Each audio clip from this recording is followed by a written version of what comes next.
Hello everybody, this is Sarah with the York County Library. Welcome. So today I am going to be showing you how I made this cross-stitch card. So usually when people do cross-stitch or embroidery, they are using thread and needle on fabric or some kind of canvas. But I'm going to be showing you how I did cross-stitch on this paper card and also made a bookmark. So the materials you're going to be using today to make something like this is going to be, of course, some paper. I have cardstock paper, so you probably want something that's a little heavier than just regular computer paper. So I have an assortment of colors. You're also going to be needing thread or yarn. So I have some embroidery thread here in different colors. So at this point you might want to think about what color thread, what color paper, or maybe you're just going to try things on the fly. We're also going to be needing some needles. I have a magnet also that I can rest my needle on, but I'm going to be using this embroidery needle. You can see that it's a little long, so it's about that long, and it's metal, so I'm going to be using that. To be able to design, I'm going to be using some graph paper. So I have some that's printed out, and I also have some just dot paper here if I need that. And we're going to be using that along with pencils or pens or markers to create our pattern. So here's a heart that I use for the card, and this which I use for the bookmark. To make sure that we can secure this down on the paper when we're making our holes, we want to have some tape that is not going to damage the paper. So I have some painting tape, and I also have some washi tape. To make the holes, we're going to be laying this down onto the surface we're working on, taping it down, and then I'm going to be using a thumbtack. I don't have the thumbtack on the table right now, I don't think. Hope it's not on the floor. It's not on the floor. But I'm going to use a thumbtack to punch the holes, which you'll see in there. So once you've got all that together, we're going to get started with our cross-stitch craft. Now, I'm going to be doing this heart in the video, but please, take the process and run with it. But without further ado, let's get started. Okay, so the first thing I'm going to be doing is designing the heart that I want to put on my card. I'm using a pencil to shade in blocks on some graph paper, and then I'm going to darken those blocks that I shaded with marker. And this is what I'm going to be using to transfer my design onto a piece of paper. So just a little bit about cross stitch before we get started. So a cross stitch is when you do two stitches that cross in the center, kind of like my fingers here. So you'll have 4 holes that are in a grid pattern. And you will usually take your thread from behind and come up and go diagonally across. Then behind, you go to the other hole and go diagonally across to the other, creating this cross pattern. So, to transfer the design over to the paper, showing you what kind of thread I'm going to be using. We're going to be cutting our design out of the graph paper and then placing it onto the paper where we want it to be using our washi tape or our painter's tape.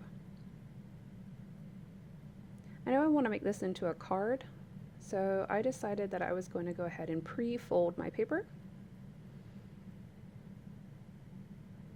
I'm using a bone folder.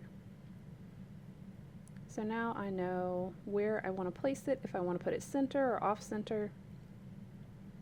So once I have where I want it to be, I'm going to use my washi tape to secure it in place. And I'm going to be using a thumbtack, and I don't want to press into the desk, so I'm going to use these advertisements I got and put underneath. So now I'm going to use the thumbtack, and I am going to be pressing holes in each of the corners of the shaded squares. So this will create those sets of 4 holes that we'll do our cross stitch pattern with. You can see right there it's showing up on the back. So I'm just going to fast forward, and now I have the whole thing done. I'm just double checking before I remove my design. And I'm going to save this design in case I want to use it for another project. So now I have my thread, and I'm going to get started. I'm going to come from the back of the paper and up, and I'm deciding I want to move to the right and around.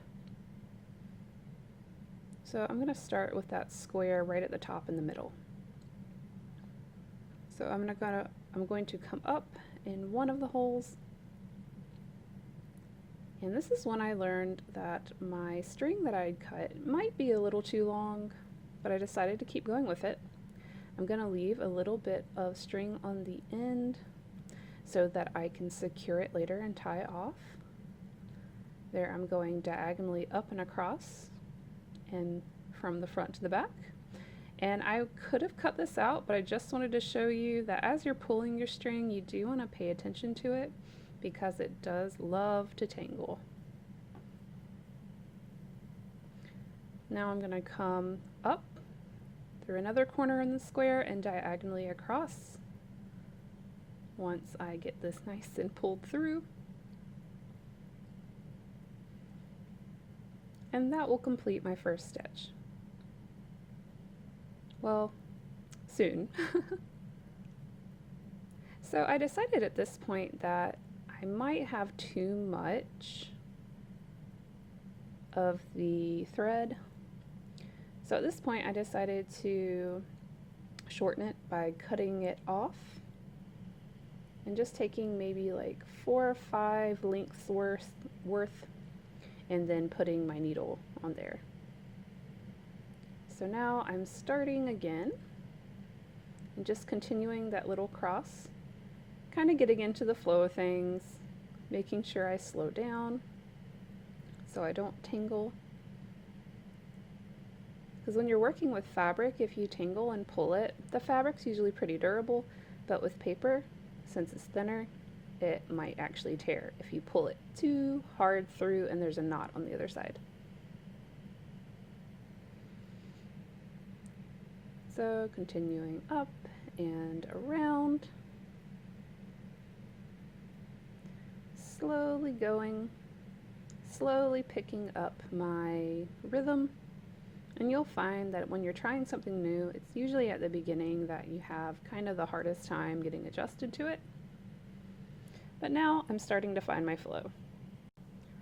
So now fast forwarding, we're coming over the last bend and meeting up with our first stitch. Also, be mindful of where your hand is behind the paper. You don't want to accidentally poke yourself. Alright, we're getting closer. So once we do finish this, we have 2 threads in the back. I'm going to cut off excess thread and leave enough so I can make a knot. Take that piece of tape off. I've tied them together and put the ends underneath my stitches, so this way it'll lay flat. Now at this point you might decide you want to put a piece of paper over that so it doesn't show up when you give someone a card. But I'm just going to leave it out for now. And there is my card. So once you're done with it, you can go in. I'm going to write love on the bottom. And then I'm going to add in some other hearts around it.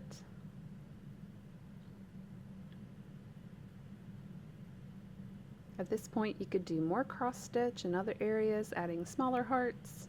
I added a piece of washi tape later. And I think that's looking really good. So now I wanted to try something different, so I got some black cardstock and I had this little design here. I cut it out and put it down on my bookmark. And I used my thumbtack to punch the holes through. And I decided I wanted to repeat this pattern down the bookmark and put 3 of these designs on one.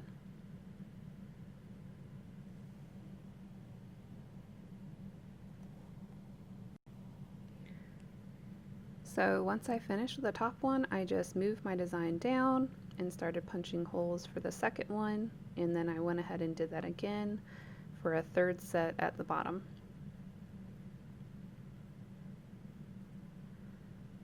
I wanted to use the black cardstock because I felt like the thread would look really pretty on top of it.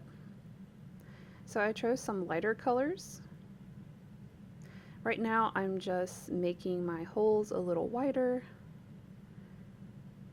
so that you can see them. So now I'm going to be using the light yellow on top.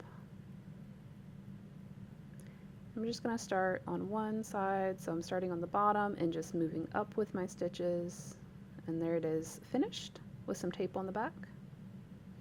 Then I did blue for the middle.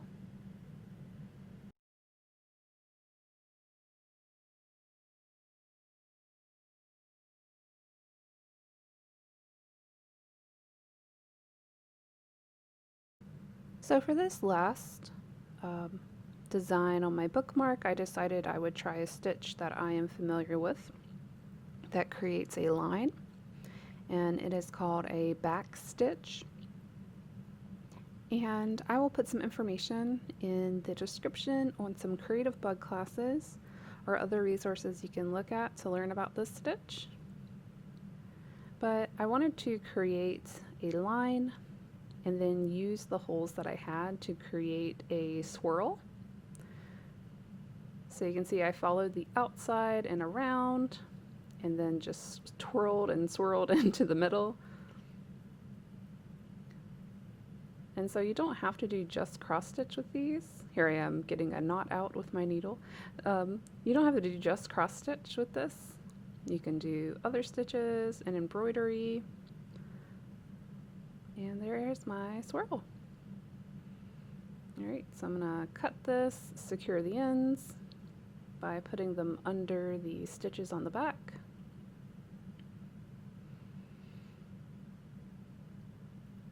Just going to use my needle to pull them through. Put some tape to secure it. And you could use some thread or ribbon at the top or yarn so you can make a little tassel to tie on. You could use a hole punch to pull that through. And then you've got a bookmark ready to go. Here we go. How did it go? Did you have fun? Hope you didn't poke yourself too much. In the video, I created this card, which you saw. I hadn't put this washi tape on it in the video, but I decided to put some on the inside, and I am thinking about putting a piece of paper over this, but I do love how this turned out. And then I just kind of messed around and had some fun with a different design and also a different way of sewing onto the or making a different stitch instead of the cross stitch. So I made this swirl at the bottom after doing these two the way that I did the heart. So I really encourage you to take your graph paper, design things out, test it out, see what happens. You may even want to try different kinds of material instead of cardstock. I did, let's see, I can't find it right now, but I did take a piece of kind of cardboard like this. This is an old cereal box. You could reuse something like this if you wanted to, just repurpose something you have around the house. So I hope you had fun today. I hope you found this challenging, but also in a good way. And I hope that I'll see you here next week for another Stay Creative York County video.